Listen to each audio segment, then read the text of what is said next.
نبی کریم صلی اللہ علیہ وآلہ وسلم کا ارشاد پاک ہے کہ جس شخص کے 2 دن برابر ہوں وہ خسارے میں رہا، یعنی اس نے ایک ہی طرح کا عمل کیا اور گناہوں میں مشغول رہا تو وہ انسان خسارے میں رہا، اور جس کا آنے والا دن آج کے دن کی نسبت برتر ہوا، یعنی آج تو 5 وقت کی نماز پڑھی لیکن کل نمازوں میں کوتاہی کی تو وہ ملعون ہوا، یعنی ہر روز کچھ نہ کچھ نیکی میں اضافہ نہ کیا وہ نقصان میں ہے، اور جو شخص نقصان میں ہو اس کے لیے بہتر ہے کہ وہ موت اختیار کر لے، یعنی کہ مر جائے۔ تو ہر دن میں آپ کو چاہیے کہ آپ اچھے سے اچھے اعمال کریں، اللہ کو راضی کرنے کی کوشش کریں۔ اس وجہ سے میری کوشش ہوتی ہے کہ آپ کے لیے نئے نئے وظائف، اچھے وظائف جن میں آپ کے لیے بے شمار فائدے ہوں، آپ ذکر اللہ میں مصروف رہیں اور ہر نئے دن آپ کی نیکیوں میں اضافہ ہوتا رہے اور آپ کے اعمال میں بہتری آتی رہے اور رزق میں اضافہ ہوتا رہے، اور اللہ تعالیٰ آپ کے درجات بلند کرے اور آپ کے استغاثے اللہ قبول فرمائے۔ اس سے آپ کے معاملات بہتر سے بہتر ہوتے جائیں گے، آپ کے حالات بھی اچھے ہو جائیں گے، آپ کی پریشانیاں ختم ہو جائیں گی اور رزق اور نعمتوں میں اضافہ ہوتا چلا جائے گا۔ جب انسان کو اس چیز کا علم ہو جائے کہ کیا چیز میرے لیے بہتر ہے اور کیا بہتر نہیں ہے تو آپ کو زیادہ فائدہ ہوگا۔ حدیث پاک پہ غور کرنے سے ہی ہمیں سمجھ آتی ہے کہ کیا ہمیں کرنا چاہیے اور کیا نہیں کرنا چاہیے، کیا ہمارے لیے حرام ہے۔ اگر پریشانیوں نے جینا دشوار کر دیا ہے تو آپ پریشان نہ ہو، یہ عمل آپ کی زندگی کو خوشیوں سے بھر دے گا، آپ کے دل کی ہر جائز مراد پوری ہوگی، وہ تمام کامیابیاں آپ کو ملیں گی جو محنت کے بعد بھی آپ حاصل نہ کر سکے، وہ اس وظیفے کی مدد سے ضرور اللہ سے آپ حاصل کر سکیں گے۔ اگر اپنی غربت کو مٹانا چاہتے ہیں اور ایسے عمل کی تلاش میں ہیں جس سے نتائج حاصل فوراً ہو جائیں تو یہ وظیفہ آپ کے لیے بہترین ہے، یہ کامیاب وظیفہ ہے۔ گھر میں بھی کوئی ایک فرد یہ عمل کر لے تو اس گھر کا بچہ امیر ہو جائے گا، کوئی بھی اس گھر میں بے روزگار نہیں رہے گا، ہر فرد کو اللہ اپنی نعمتوں اور رحمتوں سے نوازے گا، غریبی اس گھر سے ہمیشہ کے لیے ختم ہو جائے گی۔ اگر کوئی بیمار ہے اور علاج کروا کر تھک گیا ہے تو وہ اللہ کی ذات پر یقین رکھتے ہوئے یہ عمل کرے گا تو انشاءاللہ تعالی پلک جھپکتے ہی شفا حاصل کر لے گا۔ آپ یہ عمل ایک بار کر لیں یا اپنی زندگی کا معمول بنا لیں، ویسے تو ایک بار کرنے سے ہی آپ کی حاجت پوری ہو جائے گی، یہ بہت ہی پاورفل عمل ہے، یہ معجزاتی صفات رکھتا ہے۔ اللہ کے اسم اعظم سبھی اپنی مثال آپ ہیں، یہ اللہ کے نام، اللہ کی صفات کی عکاسی کرتے ہیں، اس لیے جو بھی انسان اللہ کی جس صفت کی فضیلت اور افادیت سے مستفید ہونا چاہتا ہے وہ اسی اسم کا ورد کر کے ایک خاص طریقے سے اور تعداد سے کرتا رہے تو اللہ تعالیٰ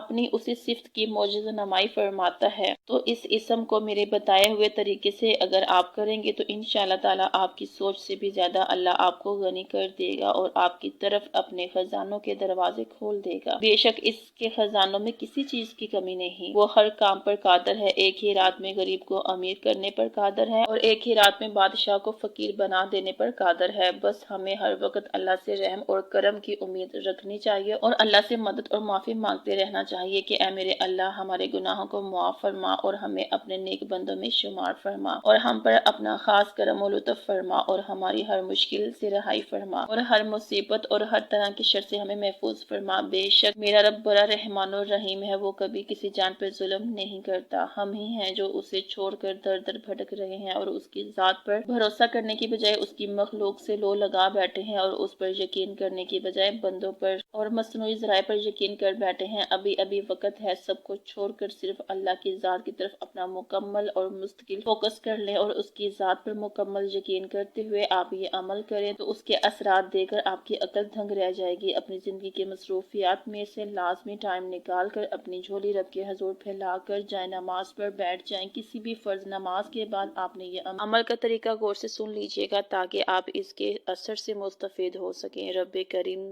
دنیا جہان کی نعمتیں آپ کی گود میں ڈال دیں گے، غیب سے اللہ آپ کی مدد فرمائیں گے، آپ کی قسمت کا ستارہ اس قدر روشن ہو جائے گا کہ لوگ حیران رہ جائیں گے۔ آج جو دنیا آپ کو دھتکار رہی ہے، آپ کو ذلیل و رسوا کر رہی ہے، اپنے عمل اور زبان سے آپ کو تکلیف دے رہی ہے، تو انشاءاللہ تعالی یہی لوگ کل کو آپ کو اپنے کاندھوں پر اٹھائیں گے۔ اس عمل کے بعد آپ کو کسی کے آگے ہاتھ نہیں پھیلانا پڑے گا۔ اس دن یہ اسم آپ 300 بار پڑھیں گے تو 300 لاکھ بھی آپ کو مل سکیں گے، لیکن یہ وظیفہ آپ نے اللہ کی ذات پر یقین رکھتے ہوئے کرنا ہے۔ اس عمل سے آپ کو ہر مصیبت اور پریشانی سے چھٹکارا مل جائے گا، کبھی کسی کی محتاجی نہیں رہے گی۔ رب کریم کے آگے ہاتھ پھیلا کر آپ نے یہ معجزاتی عمل کرنا ہے۔ اللہ تعالیٰ کی ذات نے چاہا تو ہر مشکل اور پریشانی فوراً ختم ہو جائے گی۔ یہ وظیفہ آپ کسی بھی ٹائم کر سکتے ہیں، ٹائم کی کوئی قید نہیں۔ وظیفے کے معجزانہ اثرات سے مستفید ہونے کے لیے ویڈیو کو غور سے سنیے۔ وہ لوگ جو بے روزگار ہیں، کئی مہینوں سے بلکہ کئی سالوں سے رزق کی تلاش میں در در بھٹک رہے ہیں لیکن پھر بھی خالی ہاتھ ہیں، غربت ہے کہ پیچھا نہیں چھوڑ رہی، وہ ابھی اس وظیفے کو کر کے اپنی قسمت کا ستارہ چمکا سکتی ہیں۔ اگر آپ اپنی زندگی میں بہت زیادہ دولت حاصل کرنا چاہتے ہیں اور کوئی راہ بھی نظر نہیں آ رہی تو یہ وظیفہ آپ کے لیے ہے۔ آج کے دن میرے بتائے ہوئے طریقے کے ساتھ یہ وظیفہ کر لیں گے تو انشاءاللہ تعالیٰ اپنی بڑی سے بڑی مراد بھی اللہ کے کرم سے پوری کروا لیں گے۔ خالی جھولیاں بھر جائیں گی، خالی ہاتھ اللہ کی نعمتوں سے بھر جائیں گے، غربت اور فقیری جڑ سے ہی ختم ہو جائے گی۔ یہ مشکل حل کرنے والا وظیفہ ہے، جس نے بھی اس دن اللہ کی ذات پر مفلسی اور بے روزگاری سے نجات حاصل کر لیتا ہے، بری نظر اور جادو سے اللہ کی پناہ میں آ جاتا ہے۔ اس اسم کو پڑھنے والے کے گھر کے تمام باقی فرد بھی جو رزق کی بندش میں مبتلا تھے وہ اس سے نجات حاصل کر لیں گے۔ اس اسم کی برکت سے ان کی تمام بندشیں ختم ہو جائیں گی اور ہر طرف سے رزق حلال کی فراوانی ہو جائے گی۔ وہ انسان دن بدن معجزانہ ذرائع سے مالدار ہونا شروع ہو جاتا ہے، اس کی کوئی بھی حاجت ادھوری نہیں رہتی۔ اس انسان کے کاروبار، دکان، صحت، الغرض، دنیا اور آخرت کی ہر نعمت میں برکت پیدا ہوتی ہے اور اسے کوئی کمی اور محرومی نہیں رہتی۔ اس اسم مبارک کی برکت سے انسان کی ہر دعا رب العزت جلدی اپنی بارگاہ میں قبول فرما لیتے ہیں اور اس سے انسان وقت کا غنی، وقت کا سخی اور بے پرواہ ہو جاتا ہے۔ الغنی وہ ذات ہے جو اپنے بندوں کو غیب سے رزق عطا فرماتی ہے۔ یہ ایک روحانی تسبیح ہے۔ اکثر لوگوں کا شکوہ رہتا ہے کہ ان کے ہاتھوں میں پیسے ٹکتے نہیں، کوئی نہ کوئی خرچ کرنے کی راہ نکل ہی آتی ہے۔ ایسے لوگ جن کے رزق میں برکت نہیں، وہ پریشان نہ ہو، اللہ تعالیٰ اپنے حبیب اور ان کی آل کے صدقہ سے رزق میں برکت عطا فرمائیں گے۔ پنجگانہ نماز کا اہتمام کریں تو آپ کی ہر دعا بہت جلد اللہ رب العزت اپنی بارگاہ میں قبول فرما لیں گے۔ اس ویڈیو کو صدقہ جاریہ سمجھتے ہوئے شیئر کریں۔ اگر آپ کو بھی پسند آئی ہے تو لائک کریں اور مزید اس طرح کی قرآنی آیات اور احادیث کی روشنی میں مسائل کے حل کے لیے وظائف کی معلومات چاہتے ہیں تو ہمارے چینل کو سبسکرائب کریں۔ شکریہ۔